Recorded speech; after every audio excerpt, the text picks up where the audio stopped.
Oke, assalamualaikum warahmatullahi wabarakatuh. Perkenalkan, nama saya Rega Gilang Renaldi. Ya, saya di sini kali akan menjelaskan hasil pembahasan UAS Kimia Industri saya semester 3, UAS semester 3 ya. Oke, langsung saja kita masuk ke dalam pembahasannya. Ya, kali ini kita sudah masuk di semester 3 Kimia Industri. Untuk UAS kali ini, kita atau saya mendapatkan 5 poin soal ya. Yang pertama, jelaskan prinsip dasar pemisahan produk minyak bumi sehingga dapat diperoleh produk akhir berupa aftur, bensin, dan lilin. Nah, prinsip dasar yang digunakan dalam proses pengolahan minyak bumi adalah perbedaan titik didih fraksi-fraksi penyusun minyak bumi sehingga minyak bumi dapat diolah dengan destilasi bertingkat. Destilasi ini atau penyulingan ini merupakan pemisahan campuran yang didasarkan oleh perbedaan titik didih. Bila ada suatu larutan yang merupakan campuran dua atau lebih cairan ingin kita pisahkan dan kita murnikan menjadi masing-masing cairan murni. Nah, teknik ini bisa digunakan atau teknik destilasi atau penyulingan ini. Sedangkan prinsip kerja dari destilasi bertingkat adalah memanaskan campuran ini secara bertahap sehingga satu persatu penyusun campuran yang memiliki titik didih lebih rendah mendidih. Jadi yang titik didihnya lebih rendah ini akan mendidih terdahulu. Lalu, uap dari cairan ini kemudian dialirkan ke wadah khusus dan diendapkan. Diendapkan. Setelah diendapkan, maka akan dihasilkan cairan yang lebih murni dan terpisah dari campuran sebelumnya. Nah, itu adalah prinsip kerja destilasi bertingkat. Contoh penggunaan destilasi bertingkat ini adalah pada pemisahan fraksi minyak bumi. Fraksi minyak bumi itu apa? Nah, ini atau apa namanya? Dua campuran atau cairan. Nama-nama campuran atau cairan dalam minyak bumi. Nah, kita masuk ke poin yang tadi ya. Yang pertama, nah, aftur. Aftur ini asalnya dari adalah kerosen. Kerosen yang memiliki titik didih 170 derajat Celcius. Ini adalah bahan dasar yang digunakan untuk membuat aftur atau digunakan sebagai minyak tanah. Aftur sendiri adalah bahan bakar untuk pesawat terbang ya. Yang kedua, bensin. Bensin memiliki titik didih 120 derajat Celcius. Ini gunanya adalah sebagai bahan bakar kendaraan bermotor pada umumnya. Yang ketiga, lilin. Lilin memiliki titik didih 350 derajat Celcius. Nah, kita masuk ke soal yang kedua. Jelaskan reaksi saponifikasi dalam pembuatan sabun. Nah, reaksi saponifikasi adalah reaksi hidrolisis asam lemak oleh adanya basa kuat atau juga dikenal dengan larutan alkali sehingga menghasilkan sabun berupa garam natrium dari asam lemak atau minyak tersebut. Alkali yang digunakan membuat sabun cair maupun sabun padat pada dasarnya ini sama. Cuman yang membedakan hanya jenis alkali yang digunakan itu. Yang pertama ada KOH atau potasium hidroksida digunakan untuk membuat sabun cair. Yang kedua ada NaOH atau sodium hidroksida digunakan untuk membuat sabun padat. Nah, sabun sendiri mempunyai sifat membersihkan melalui proses kimia koloid. Ya, di musim pandemi ini jangan lupa selalu cuci tangan dengan sabun ya. Nah, nomor 3. Dalam proses pengangkutan minyak mentah, seringkali terjadi kebocoran sehingga sebagian minyak mentah tumpah ke permukaan laut. Wah, ini fatal sekali ya. Nah, soalnya adalah jelaskan pengaruh tersebut terhadap kadar oksigen di dalam air laut dan bagaimana cara menanggulanginya. Oke. Nah, kalau melihat kecelakaan kapal pengangkut minyak di laut, ya, sangat ngeri sekali ya. dampaknya sangat bahaya juga buat ekosistem. Oke, dampak dari tumpahan minyak yang ada di permukaan laut terhadap oksigen di dalam air laut. Lapisan minyak akan menghalangi pertukaran gas dari atmosfer di atas permukaan air laut dan mengurangi kelarutan oksigen yang pada akhirnya sampai pada tingkat tidak cukup untuk mendukung bentuk kehidupan-kehidupan di dalam laut. Ya, sangat menyeramkan sekali ya. Dan itu akan mengakibatkan fitoplankton yang menyumbang oksigen sebesar 50-80% di bumi. Ini berdasarkan riset di Google ya. Fitoplankton ini akan mati pastinya kalau terkena minyak ini karena mengandung racun juga buat biota-biota laut.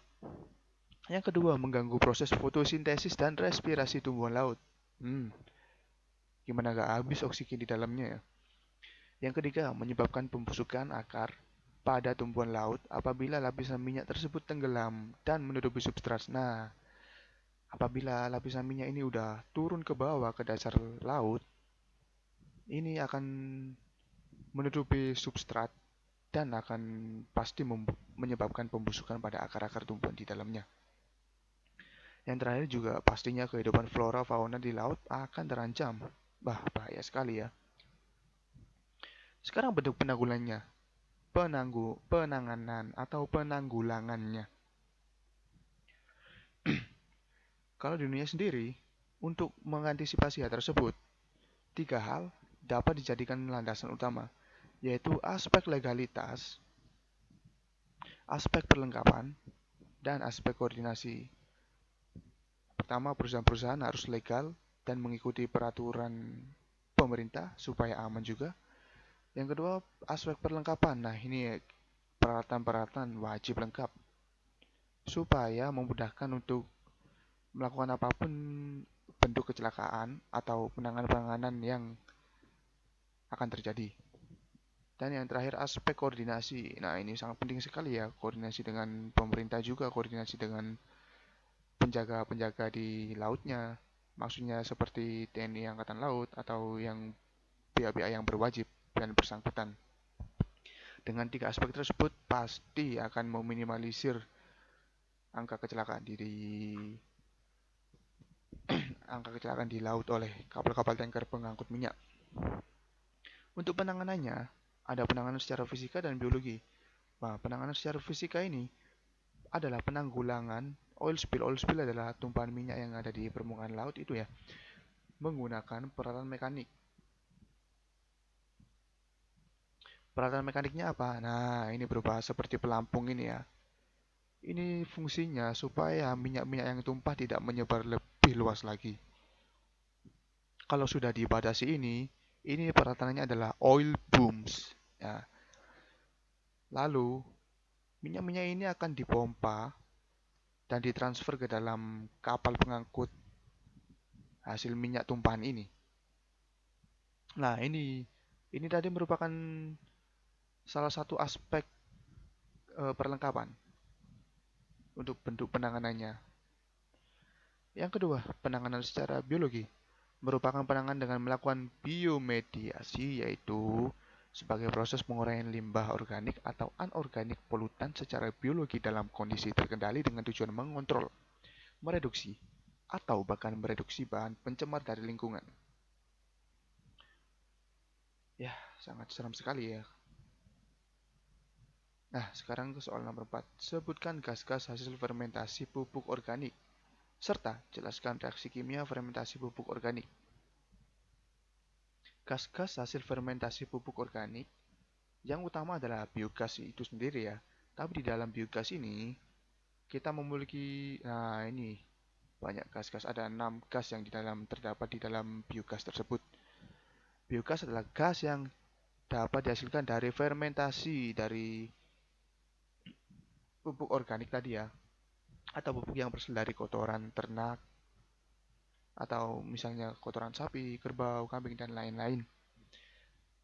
Sedangkan komponen utama dari biogas sendiri adalah gas metan. Tetapi di dalam itu semua masih ada gas-gas lain, yaitu Ini gas metan memiliki konsentrasi 54% sampai 70% di dalamnya. Lalu ada karbon dioksida, CO2, memiliki konsentrasi 27% sampai 45%. Ada nitrogen atau N2, memiliki konsentrasi 3% sampai 5%. Lalu ada hidrogen atau H2, memiliki konsentrasi 1 sampai 0%. Lalu ada karbon monoksida atau CO, memiliki konsentrasi 0,1%, dan oksigen O2 memiliki konsentrasi 0,1%. Nah, ini reaksi dari pupuk organik itu tadi ya. Substance awalnya adalah protein, karbohidrat, lemak, lalu diturunkan menjadi organik sederhana yang mengandung asam amino, asam lemak, gula. Ini akan memasuki ke proses acidogenesis, lalu ini dibagi menjadi dua lagi. Dari acidogenesis ini ada asam lemak dan produk lain seperti asam laktat. Disatukan ke dalam proses acetogenesis lagi, lalu menghasilkan dua poin ya, asam asetat dan H2 plus CO2. Setelah itu masuk ke proses metanogenesis, lalu dihasilkanlah CH4 plus CO2. Itu reaksi kimianya. Sekarang kita masuki ke nomor 5. Mengapa minyak sawit dapat diubah menjadi produk bahan bakar? Jelaskan berdasarkan kemirikan reaksi kimianya. Nah, tanaman kelapa sawit mengandung minyak yang tinggi, yaitu di atas 1.600 liter tiap hektar. Wah, mantap sekali ini ya. Tanaman ini sangat potensial untuk dikembangkan dan digunakan sebagai bahan bakar alternatif. Mengingat Indonesia memiliki lahan yang luas ya, dan memiliki kebun kelapa sawit yang sangat besar. Untuk persamaan reaksi kimianya, pembuatan biodiesel. Biodiesel ini adalah bahan bakar alternatif yang dihasilkan dari kelapa sawit ini. Ini proses pembuatan biodiesel secara pada umumnya menggunakan proses transesterifikasi minyak tumbuhan dengan alkohol rantai pendek, menggunakan katalis homogen asam atau basa, misal H2SO4, NaOH, dan KOH.